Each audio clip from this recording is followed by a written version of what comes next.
everyone, my name is Mark, I'm your driver, and today we are taking this 2024 Alfa Romeo Tonale plug-in hybrid Veloce for a spin. Now, I am standing on this corner hiding from the wind because it is atrocious where I've parked this. I apologize for that in advance. On the side, we have probably the best wheels that you can get on any new car right now. These are just absolutely stunning. I'll throw a picture in there before I got them all dirty, but oh my God, like those wheels are so sick. Those are like right out of my childhood from racing Alphas and stuff like Gran Turismo. I love it, I love it. And with the red paint, it is pretty darn classic. Just looking at the front, this thing is a pretty drop-dead gorgeous small crossover SUV thing. It's got the ADAS stuff all hidden nicely. Like it's a very good looking front end. The way that this kind of cuts off the headlights there gives it sort of this angry brow. It's got these nice little grille extensions here. Really, I cannot find a lot of fault with this design other than I think it's sitting up too high. I would love to see one of these things on some coilovers or bags or just dumped, because I think that would look sick. Now, getting into the inside, we will find lots of suedes. So this one has the suede interior package, which means that you are going to get the Alcantara seats with the perforations, and of course nice soft materials here on the dash with some nice red stitching. Now, these seats are not heated and cooled, they're just heated. If you go for the leather seats, they are heated and cooled, which is nice. Now, as far as functionality and switchgear and everything goes, I really like how this is laid out. You've got all of your different buttons that are nice and easy to use. You can turn stuff on and off.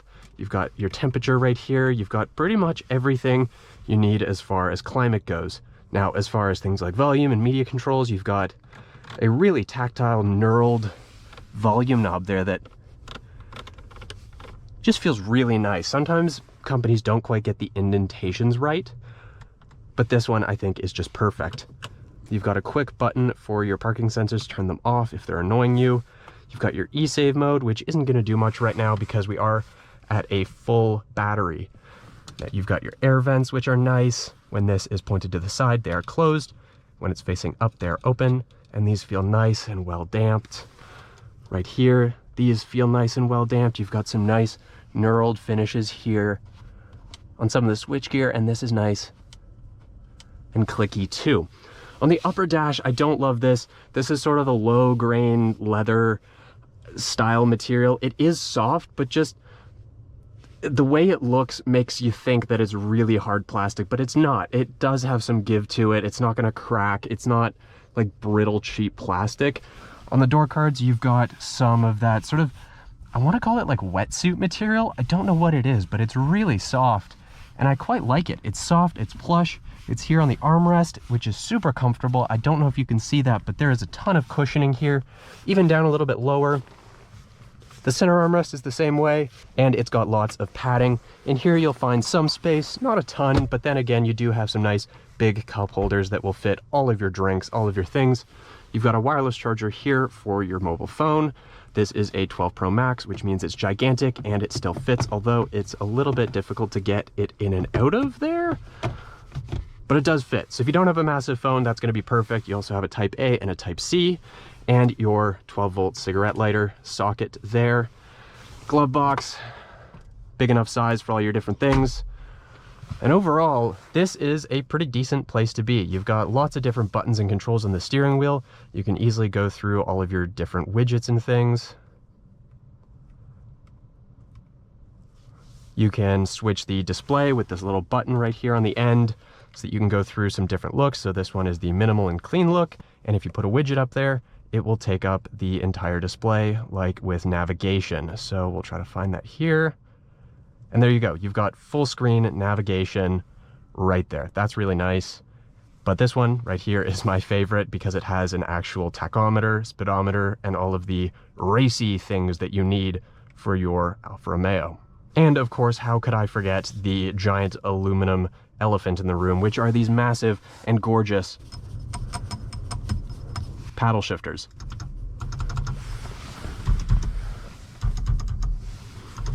These are fantastic. They do make reaching for the stalks a little bit tricky sometimes if you have smaller hands. They've really done a good job of not just layering this interior with glossy black plastics. Nothing really in here that I can think of other than this area and this area is going to fingerprint or scratch all that badly. I think this interior over time is going to hold up remarkably well. Now we'll have a look at the rear seats and then we'll get this on the road. And you've got this cute little snake with the little plug head, cute little nod to the Alfa Romeo logo, as well as it being a plug-in hybrid. I think that's some nice attention to detail there. And sat behind myself comfortably at 6'3". I do have leg room, although, yeah, knee room is a little bit compromised, but the seat can kind of compress a fair bit, so I'm not too worried about that. My feet can slide all the way under the seat in front, which is great. I can sort of stretch out. I can be comfortable back here. I've got enough headroom.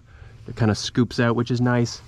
You've got your armrest with your phone holder, and maybe a snack holder, your cup holders, a pass-through for some skis or something. And this leather material back here is really nice. It's really fine grain. It's really soft. This here looks nice. This looks nice. Really, I mean, the back seat is not a bad place to be whatsoever. You've got climate controls back here. You've got a Type C and a Type A. The door cards, the materials do get a little bit nastier up top, but on the side you do still have some nice soft padding and some really cushy armrests and a spot to put your drink, which is great. This is not a bad interior. This is not a bad place to be. I really like the physical controls. All the materials feel great. There's no creaks and no rattles. But yeah, overall, this interior space is a pretty nice place to look at. You've got a bunch of different materials, nothing creaks, nothing rattles. Everything feels really solidly screwed together. Doesn't feel like it's going to come apart. And because there's a really good amount of restraint with the amount of glossy surfaces in here, I think over time this interior is going to age remarkably well. Now, before I get too far into the drive segment, I do just want to quickly talk about the hybrid system. I'm going to keep it on this display here because it shows you what the two different systems are doing. So you do have a 121 horsepower electric motor on the rear axle that makes 185 pound-feet of torque. That's really solid. Up front, you've got that turbocharged 1.3 that's making 180 horsepower and 199 pound-feet of torque. So overall, the system is slightly front biased, but that rear motor is incredibly usable, which means you can totally get around town just in electric mode.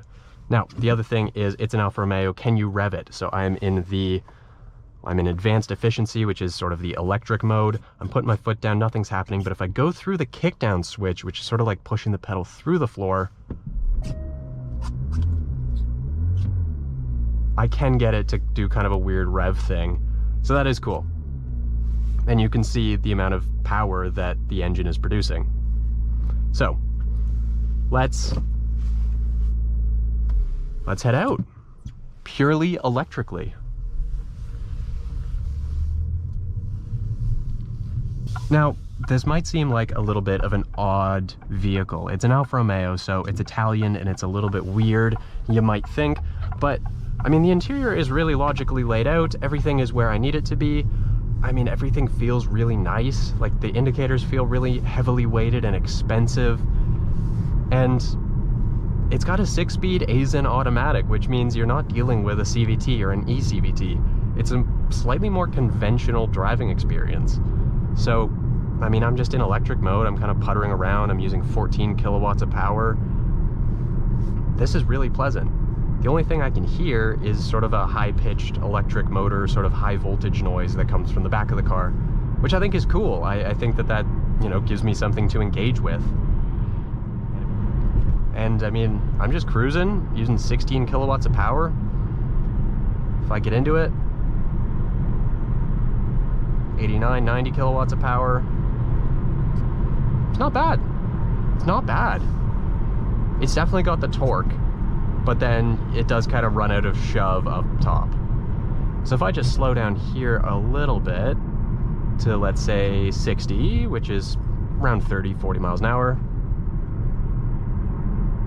pushing 90 kilowatts, and there's 60. So electric performance is solid, and of course it's going to be quicker off the line than it is from, you know, 60 to 100 kilometers an hour. Oh, the turn signals just feel so weighty and expensive. It's fantastic. Now, they do return to center, but if you do want to cancel, you just sort of half press it to the other side. And no, it does not turn on the other indicator. It's not super annoying like that.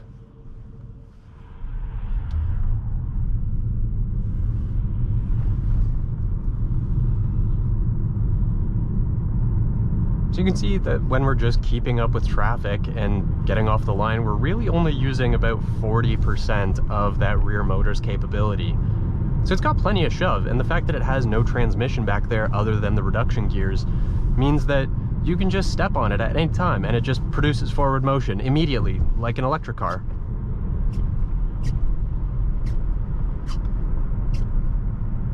So it's just got that instant boost, which is great.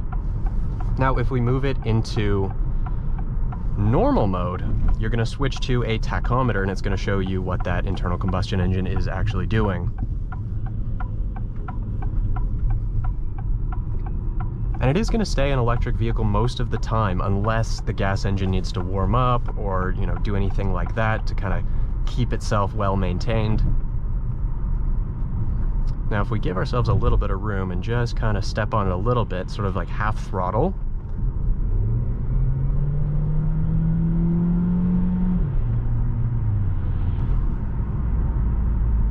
that was actually a really smooth transition. The engine kicks on, you can kind of hear / feel that starter generator, you know, smoothly spinning the engine up. And then the transmission just kind of does its thing. Pretty good.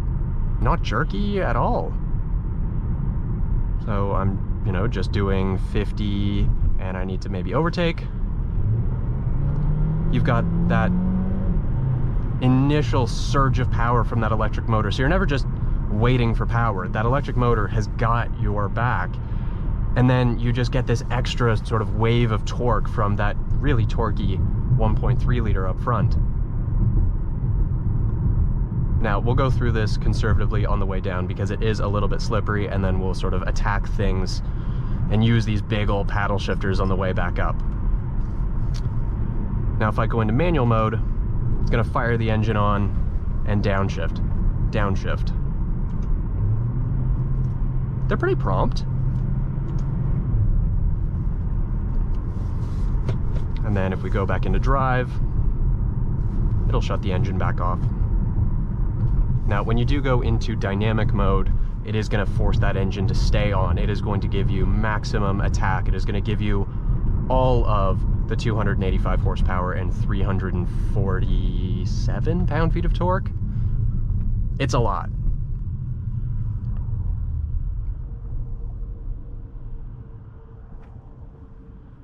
I find you can come to a pretty smooth stop with these brakes, even though they are brake-by-wire and have regen and everything.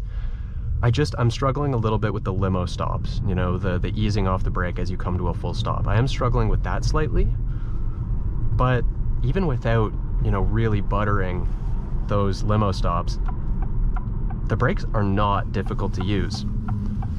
Now, you will feel a much stronger pull when you push past regen, so just be aware that, you know, midway through your braking journey, you may have to sort of ease off the brakes because the Brembos are getting in there.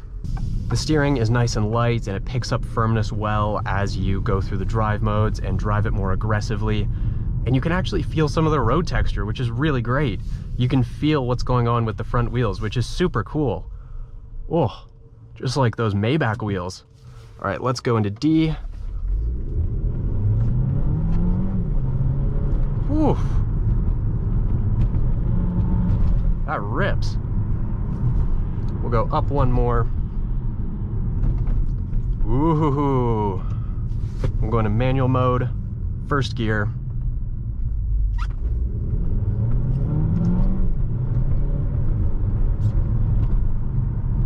That was weird, kind of auto upshifted for me.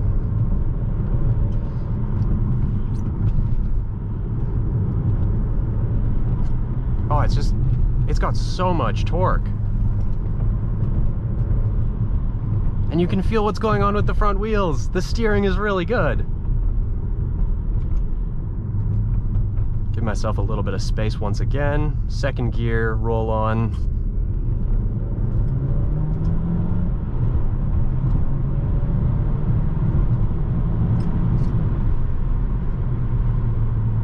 It's pretty rapid.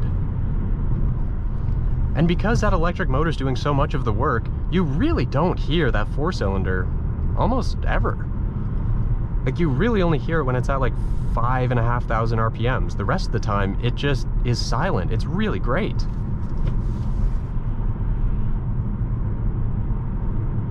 And then we can dial it right back into N. Ooh, and the regen is much stronger in dynamic mode. So if we come off there, we're pulling 30 kilowatts there without even touching the brakes.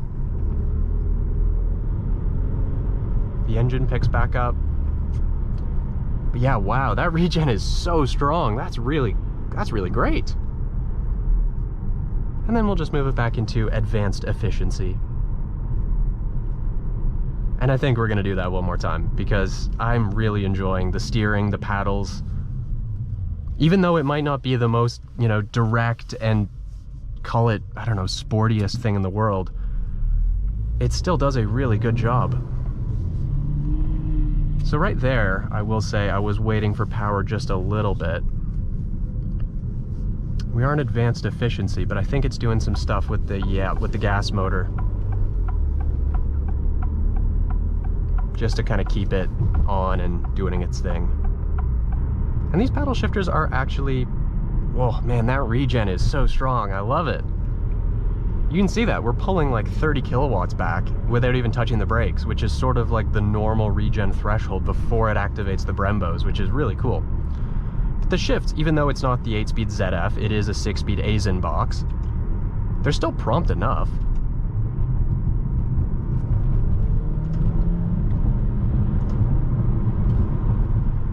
The upshifts maybe not quite as prompt as the downshifts, but it's engaging enough and the paddles certainly make up for it. Oh, and that regen is just keeping us so controlled.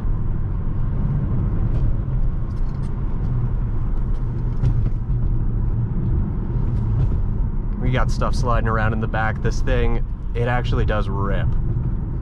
Now you can tell that it's not super rear biased, but the way that this thing puts its power down is really, really good. Man. Okay, this thing's fun to drive. And it's a good commuter.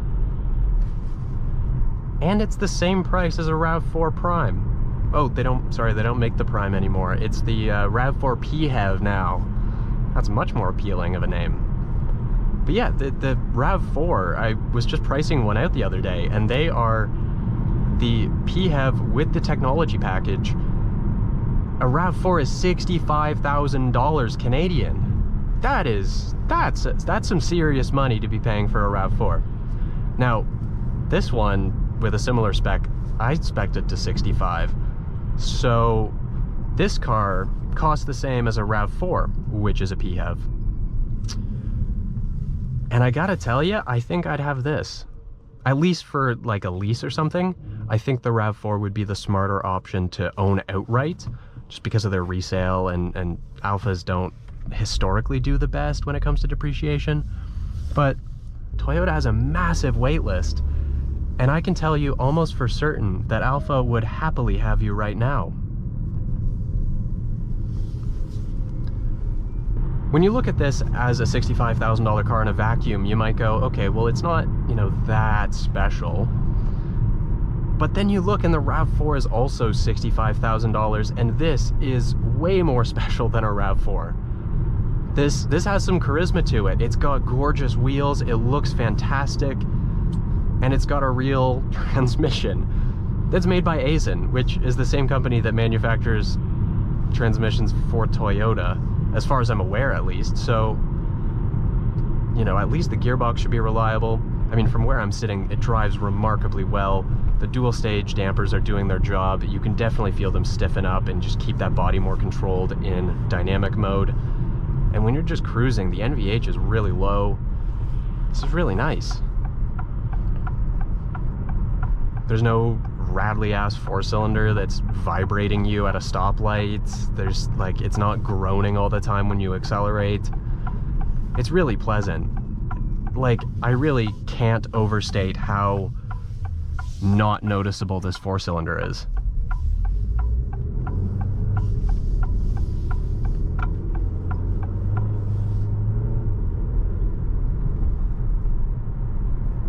Like that was totally seamless.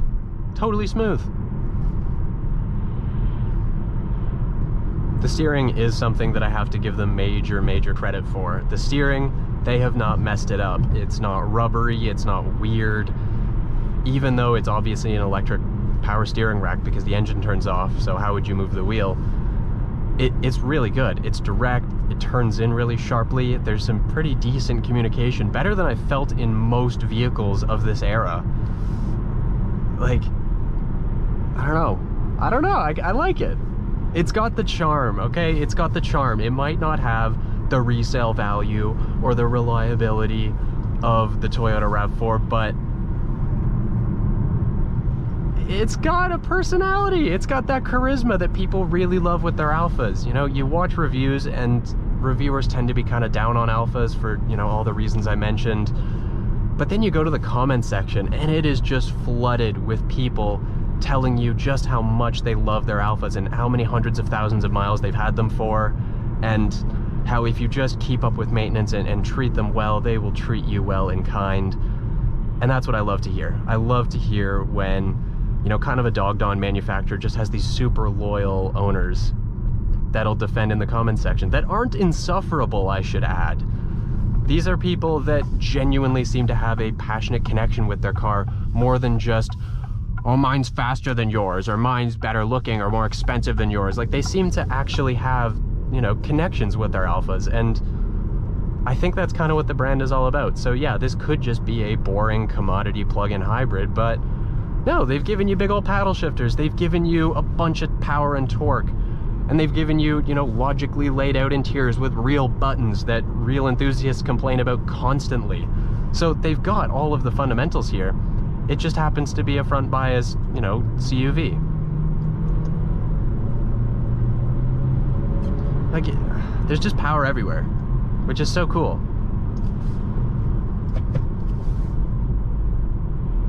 We've got the drag heel set up. We've got ourselves in our sportiest settings. We're just gonna leave it in automatic mode. Wow, it'll push through the brakes. Okay.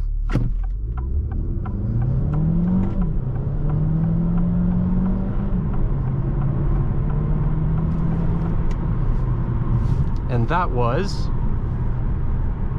6.1. Felt like it could have been faster for sure. So a little bit slower than the factory claim, but again, it just seems to want to push through those brakes. It does not want to hold this car back. So yeah, 6.2 seconds is plenty quick, and I bet it would be faster if the road wasn't in this condition.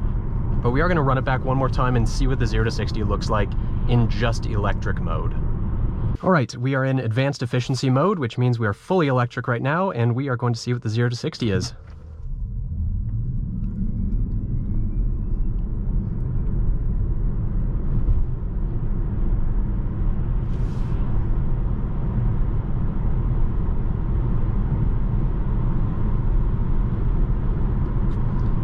That was a 13.5. So not the quickest for sure, but it only has 121 horsepower. Let's try that one more time.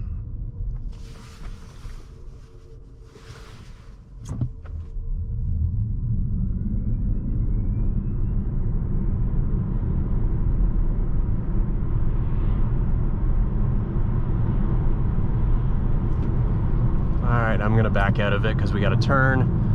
A little bit of body roll in our advanced efficiency mode. But yeah, 0 to 30 takes 4 and a bit seconds, which is plenty fast for all of your city commuting needs. I'm pretty happy with that. We got a 6.2 with the gas engine on and a 13-second with the gas engine off. So that's what your performance is gonna look like. Honestly, I've kind of fallen in love with this thing. It is way more fun to drive than something like a RAV4 or a CR-V or really any of the other commodity vehicles out there. Man, you just got to take it for a test drive, okay? This is a personality car. You have to take it for a test drive. You cannot look at this thing on paper. Even though the front seats are more spacious and the rear seats are more spacious than a RAV4, you are losing cargo space. But that's not what this is about. Even though the ethos of this car is to be efficient and to get you, you know, commuting and back, it's trying to be more than that. It's trying to like give a little bit of life to your commute, and man, I think it does that.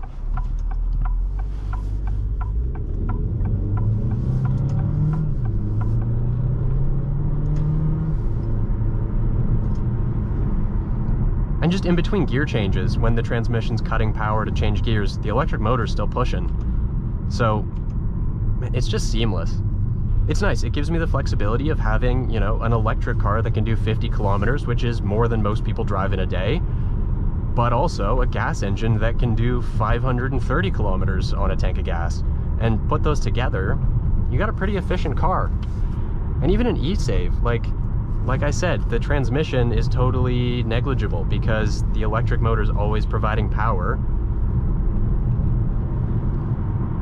Like, it's just quick all the time. It's just fun. It's just a bit of fun. And that is not something you really get in many other cars of this class, unless they're German. But this just has the, you know, like, I don't know, it just, I like it. It's put a smile on my face and is definitely worth checking out. I think it's a lot better than a lot of other reviewers have said that it is. And for that, you know, I feel kind of bad. You know, it's well laid out, it's comfortable, it's got ambient lighting, it's got all the things you want, but also I think, you know, it's gonna age pretty well.